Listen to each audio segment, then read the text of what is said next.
Welcome to another episode of the brand called You, a podcast and podcast show that brings you leadership lessons, knowledge, experience, and wisdom from thousands of successful individuals from around the world.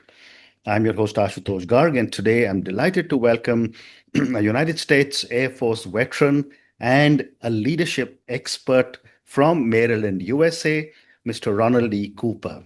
Ron, welcome to the show. Ash, it's great to be with you and your listeners. Thank you. Ron is the Chief Executive Officer and founder of the Cooper Culture.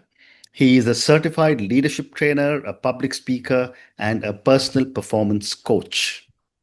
So, Ron, before we talk leadership and team building, tell me about your journey and what was the inspiration to transition from aerospace engineering to joining the US Air Force as a pilot? Well, it all started when I was, to the best of my recollection, maybe 5 years old, Ash. I was Uh-huh. at an air show at Andrews Air Force Base, and I saw the U.S. Air Force aerial demonstration team Thunderbirds fly. Hmm. And at that moment, I just said to myself, I want to do that. Wow. And so that became a focus, a goal, an aspiration, but I didn't want to tell anybody because at that time in my life, I was very insecure, and I Hmm. speak on words matter. And it was a matter of words that were said to and about me that made me doubt myself. And so I Hmm. thought, I don't want to express this lofty goal of wanting to fly with anybody and then Hmm. only have them tell me, no, I don't think you can do that. And so I just kept that to myself for nearly 15 years. And I spoke with other people about flying, how can I, and so forth. And very briefly, four men in my life, in the order of my grandfather, uncle, high school football coach, and father in law, helped Hmm. me through what I now know to be a very difficult time in my life. My Hmm. mental health was not good at all. But through them, they helped me believe in myself to Hmm. where I felt comfortable. Yes, I'm going to apply to the Air Force to hopefully enter pilot training. And then the moment of my life that was what I was hoping for, I got the notice that you have been accepted to the Air Force's undergraduate pilot training. Hmm. Now, I assumed I would have to be an aerospace engineer to be able to fly an airplane. Hmm. That I learned later was a false assumption. So I Hmm. didn't need to put myself through that rigor.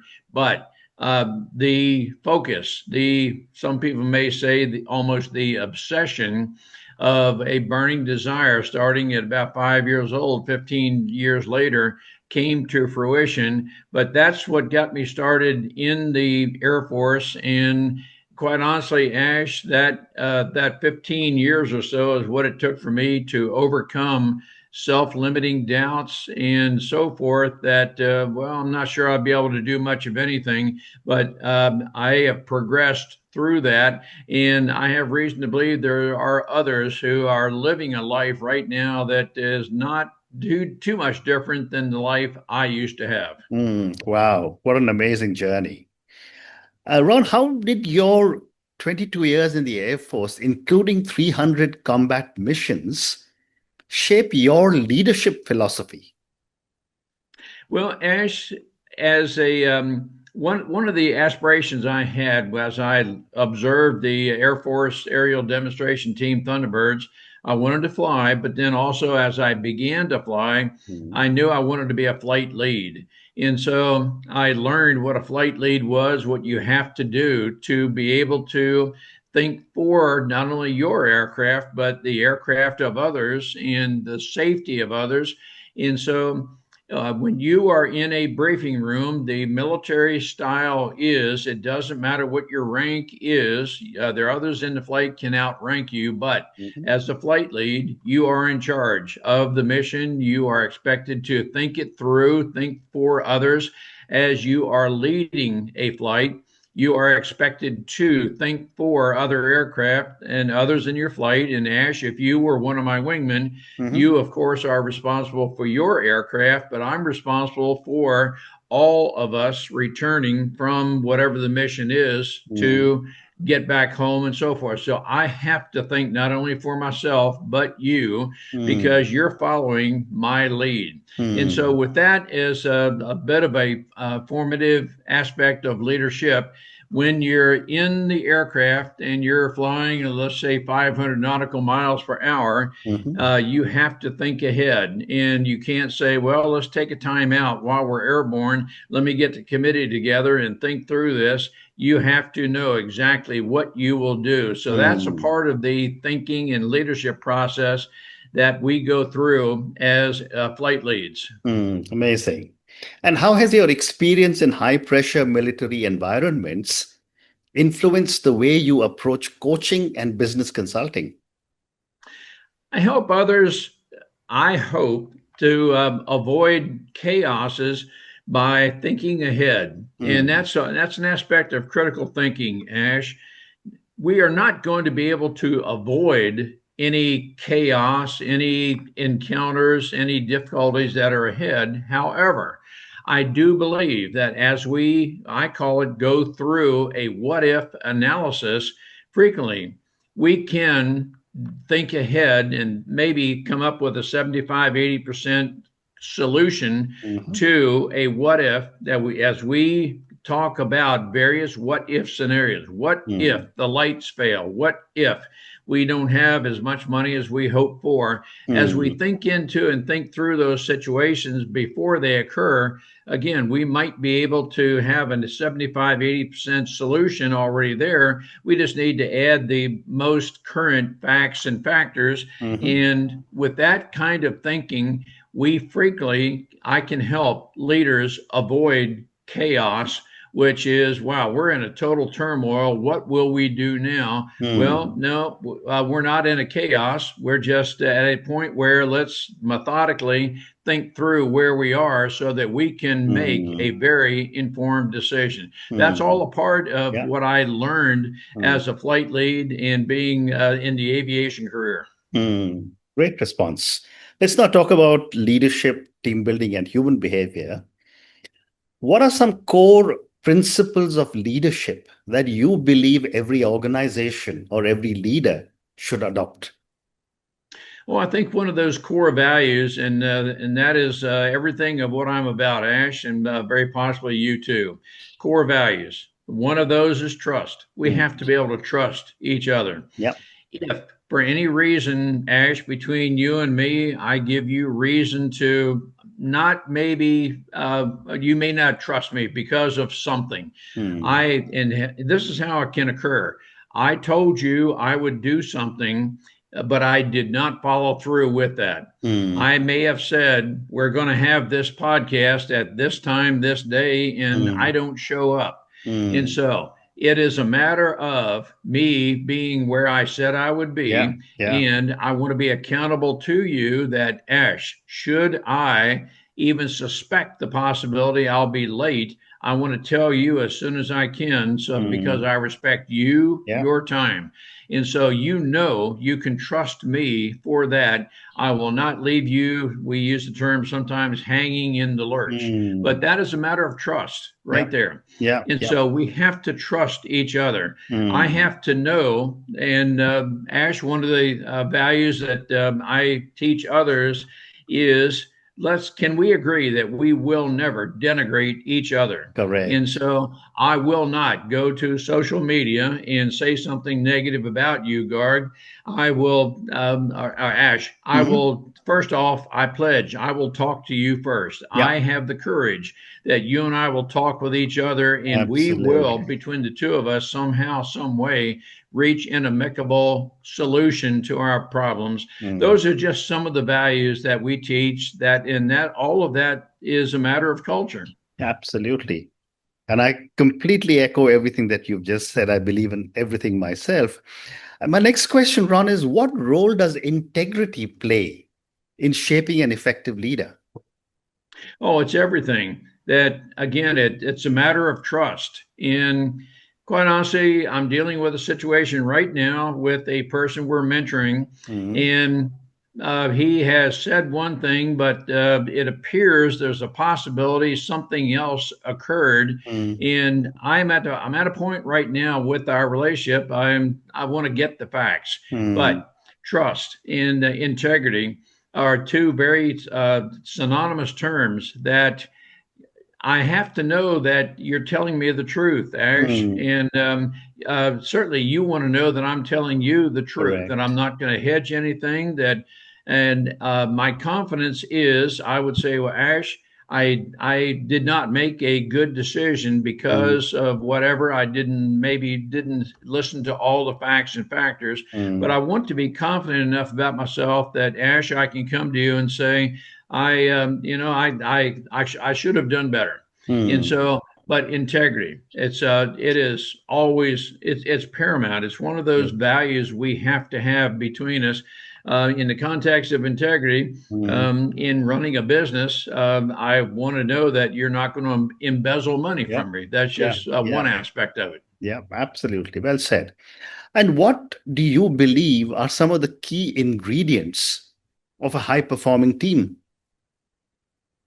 A high performing team is one, and here I talk on this, but can friendship and leadership coexist? I believe, yes, that can happen. Mm-hmm, But in a family run business, we frequently have these kind of situations that we are, let's say, biological family. And so we naturally have a friendship, but yet I have a business to run. It has to be profitable. mm, And so our friendship can go to one level, but to be a profitable business, I have to know exactly how your strengths complement the business. I mm, have to have the courage to address mm, different situations. So I have to go what I think of it as above mm, our family friendship level to the leadership level to where we have to address what my expectation is of mm, you in supporting my business. But that has a lot to do. It incorporates the attributes, the values of trust, mm, integrity, and communication. We mm, have to be able to communicate well with each other, mm, such that when all of this happens, we will have a high performing team. And Ash, I'll bring this in for a landing by saying that mm, in the business. And for me personally, I know there's a continuum between home and work. mm, And even if you're not a family member, for those employees that I want to have as high performers, mhm, that I do know that there's a continuum between the culture I have at work and the culture you have in your family. While mm, I will never interfere with your private life and family, mm, I want you to know that should you be having any challenges at home, mm. I'm available to you to help you through that. But I'm not going to try to persuade you Correct. to do anything. But Yep. I know that as a continuum. Now, all of that, when things are working well at home and at work, the Mm. culture, we will have high performing teams. Yeah, absolutely. You know, a few minutes back, you were talking about the importance of trust and respect. What are some proven methods to foster harmony, mutual respect, and trust within diverse teams? And I think that's a very interesting and a necessary topic to discuss. So, how can we create harmony? How can we have harmony, even though we may have differences within our team members? And Ash, you're from India. I'm from America. Logically, we have different cultures in Correct. which we were raised. Mm, But if I demonstrate to you, Ash, and to others on my team, I'm very interested in your perspective, Ash, mm, on various topics. mm, I, as a leader, need to differentiate peripheral mm, topics. That mm, is, yeah, it's interesting that you and I have maybe differences in anything, but that's not a core issue. We're fine. We mm, can differ, maybe even strenuously, mhm, on various topics, but it's not a core issue. And so, mm, what I teach and what I help people discern is what are peripheral issues, what are core issues mm, and those core values. We have to agree on that. But yet, the other things, I'm very interested in your perspective on yeah. things. Mm, I welcome diversity of mm, thought and opinion, mm, but we have to be able to share the same values, those mm, core values. mm, So, Ash, that's a bit of how I try to create harmonious teams, mm, even though we may have very different perspectives on any number of topics. amazing. And Ron, how do human behavior traits shape an organization's culture? Oh, and I think that's a very important question you're asking.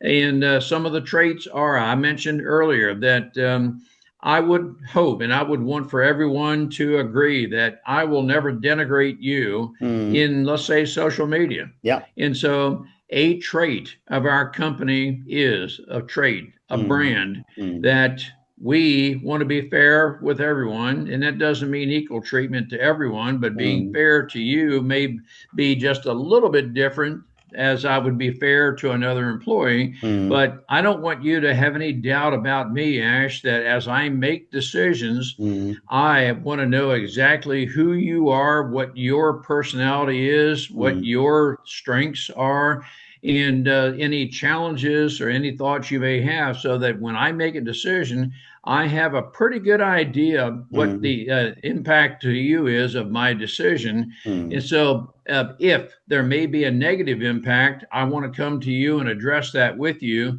That Ash, I have to make a decision. I have just at least an intuition there may be a mm, negative impact on you, but I mm, want to talk with you about it before I make the decision and go public with it. But I mm, want you to know that I have compassion for you, Ash. That I would hope you stay with me, mm, but let's work through this together. And if I haven't thought through everything, that you tell me some of the concerns you may have, and mm, together we will work through this. And again, Ash, this is all a part of maintaining a high performing yeah. team. Are in this together. Well said.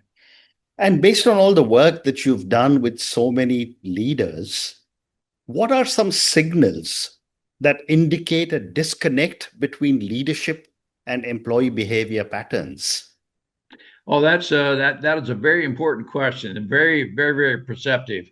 And it has a lot to do with retention. That's one thing. Mm, That there are some organizations that have low retention, and or in other words, a high turnover. mm, You and I probably agree, Ash, that people stay with or leave an organization more so mm, because of people, less so because of salary and pay. And mm, so, if I feel comfortable in a company, I'm going to work through whatever challenges we may have. mm, Now, I know there are some leaders who, if I were to ask the question, how's everything going in your company? It's mm, going well. But if mm, I were to survey the staff members and those in the company, I mm, may get a different response. And mm, so, is it a matter that yep if the focus is no, we mm, have a let's say we have a positive cash flow, but is everybody in your organization performing at their maximum potential and so forth? The mm, answer I may find from that is no, we're not, because, and then there could be any number of reasons. So mm, I'm a believer, Ash, that there's always something, and I'm a believer that every person, every process can and should improve. And mm, so, if we all agree that yes, we certainly can, processes and mm, people can improve, then mm. I would hope that everyone is on board with that. Yeah, Let's think together on yeah. how we can improve. Well said. My next question is back to culture. And I've often said that your country is probably one of the most culturally diverse countries in the world. Every possible culture is there in America. What are some of the biggest cultural challenges organizations face today, and how can they address them? Some of the cultural challenges we have there are some who are, I would say, have a fixed mindset that we will do things the way I say we're going to do them. And Ash, the fact that you have a different perspective, different culture, Mm, I'm really not interested in what your input is. It has to be done my way. mm, And while that's, as I verbalize that, that may sound very dogmatic, but yet some people project that type of culture in mm, their organization. And they may say that, yes, I'm interested in your perspective, Ash, mm, but when you come to me and offer it, if I reject it every time and I give you the impression, well, Ash, yes, I said I would, but I'm really not interested in what your perspective is. mm. Those are some of the things that we do, in fact, have a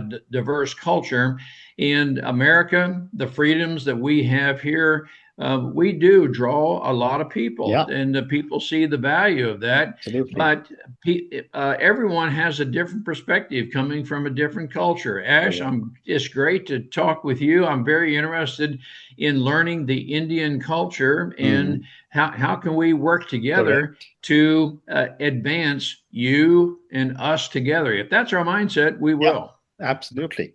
Very well said. I have time for two more questions for you. Um, in today's day and age where technology or AI has pervaded all our lives from morning to evening, how is technology impacting leadership and culture in organizations? Oh, I think you're going to get a variety of responses on this. Hmm. Um, your listeners, your viewers may think that you and I were both born long before the internet and the current I was. technology. And I yes, certainly was. I certainly was as well. Okay. Now, in this context, Hmm. I am a believer in reverse mentoring, Hmm. that those in my company, those within my circle of influence who are, who knows, in their teenage years, 20 Hmm. years old or so, are going to be more well adversed in telling me and explaining to me how artificial intelligence works, the internet, and so forth. So I can learn from those people. Hmm. Now, the values are, again, going back to core values, that can we work together so that I can learn from you? I hope you respect me enough that Hmm. I have more life experience than Yeah. you do. Hmm. And so I believe there's some core values that apply no matter what your age is. But it Hmm. just happens that you were brought up in this age of technology and you understand it better than I do. Can you teach me such that we together can learn? And if I respect you enough, Ash, if you are that 20 something year old that understands artificial intelligence and other technologies, please teach me so that Hmm. we together can work. And when Hmm. we have that kind of relationship, you are going to perform at a very maximum level, Hmm. and we are going to do real well together. Hmm. Amazing. And my last question for you, how do you see leadership evolving in the next few years, especially with new generations entering the workforce? And I do believe in several organizations, there are as many as four generations working in the same organization. Well, and that too is a very interesting question, Hmm. Ash. That we necessarily are going to have. We will need to work into generational integration. Hmm. And the way a 20-year-old thinks is not necessarily going to be the same way I think. Hmm. And I think I need to be accepting of the way other people think.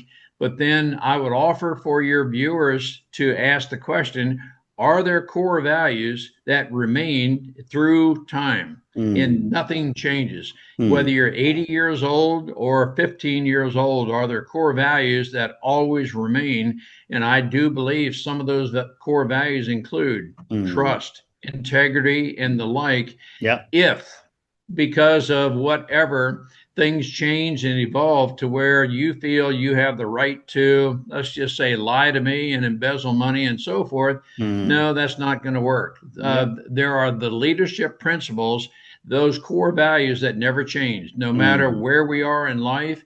But the way we implement different things, certainly through technology, can change. So I do want to be adaptable without compromising my core values. Well said. And on that note, Ron, I just want to say what an amazing conversation this has been. Thank you for speaking to me about your journey. I was fascinated that at age 5, you had almost decided the career that you wanted to have for yourself as a pilot. But more importantly, thank you so much for speaking to me about so many different aspects of leadership, team building, behavior, and culture. Thank you again for speaking to me, and good luck to you. Ash, thank you so much. Well, appreciate the opportunity to be with you and your viewers. Thank you. Thank you for listening to the Brand Called You videocast and podcast, a platform that brings you knowledge, experience, and wisdom of hundreds of successful individuals from around the world. Do visit our website www.tbcy.in to watch and listen to the stories of many more individuals. You can also follow us on YouTube, Facebook, Instagram, and Twitter. Just search for the Brand Called You.